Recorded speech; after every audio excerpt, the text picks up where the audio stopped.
I'm going to be answering the question of the week that we've received, which is, can you do attribution reporting inside HubSpot?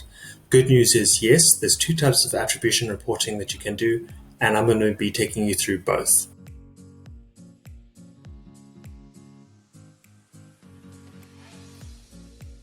The first one is contact-based attribution, i.e. what interactions, sources, content led to a contact being created. And for that, you need Marketing Pro. And the second type of attribution, which I personally really love, is revenue-based attribution. And that's essentially looking at what are the interactions, sources, content that led to revenue actually coming into the company, looking at deals won.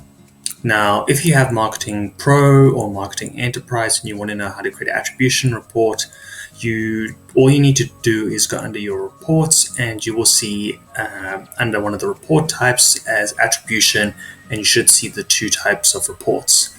Now, just some nice things to note or interesting things that you can do with these attribution reports is that you can create attribution filters based off campaigns, content, sources, and interaction types.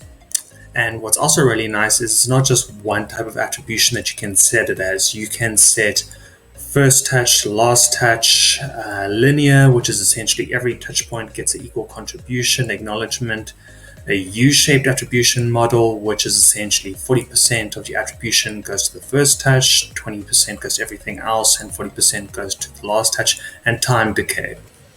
And that's specifically for your contact-based attribution.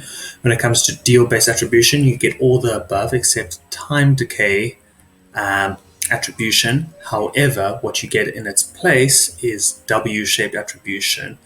W-shaped attribution models generally look at 30% of the attribution going to the first touch source, 30% going to the interaction type or source that created the contact, and the final remaining, well, not the final, 30% going to what source led up to the deal value, and the remaining 10% is distributed evenly amongst everything else that was a key touch point. And just for, as a quick demo, in the background here, I've quickly created a 30-day contact create attribution report looking at website pages specifically. So we can see here, what's nice is you can actually compare models. So I've compared a U-shaped model, I've compared a time decay model, and I'm comparing a last interaction model. And if all these, again, sources related to website pages and what led up to a contact being created. Now, if you're just looking at last touch or last interaction type, you would assume that paid media, doesn't do anything.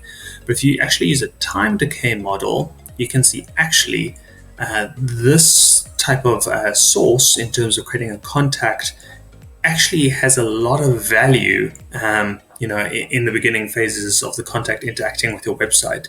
And you can actually see this going on with different other channels. So, for example, direct traffic isn't in the last 30 days, hasn't led to any contact through a last touch, but rather it's been more of an investigation and a process with, looking at a U-shaped model and a time decay model. There's a lot of things you can do with this report that I can't do justice in this video. But if you want to find out more about attribution and attribution modeling, please don't hesitate to drop us a line. I'm always happy to kind of demo portals and how you can use the HubSpot tools. All right, thanks. That's me. Cheers.